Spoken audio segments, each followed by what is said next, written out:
the perspectives that I try to keep in mind are what do you want to be different or what kind of impact do you want this learning experience to have on the learner's life, right? So, do they learn the domain expertise? Yes, but do they have more self-efficacy in math or do they feel motivated?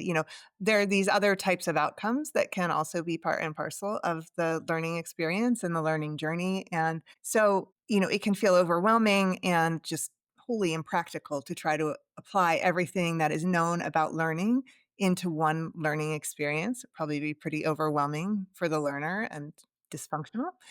And so, from a practical point of view, how do you select the handful of highly relevant ideas from learning research or learning design principles and then practically apply them in the learning experience? And one of the things that's really great about Lazuli is that it can either partner with you to kind of suggest relevant learning design principles that might help you form and design your learning experience. And it can also take the ones that you select and apply and shape the experience.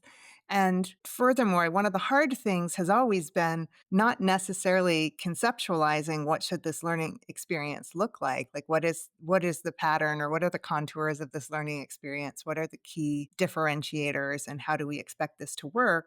But then how do we actually apply it systematically and consistently across the board so that if we are designing to support something like self-efficacy, we have clear insight into where and how we're doing that. And with Lazuli, with Co-Designer, you have this nice built-in partner to help give you visibility from a very zoomed-in view at the page level, all the way zoomed out to an entire course in terms of where you might be applying some learning science concept in a very deliberate way, where there might be opportunities to, sort of enrich how you're applying it.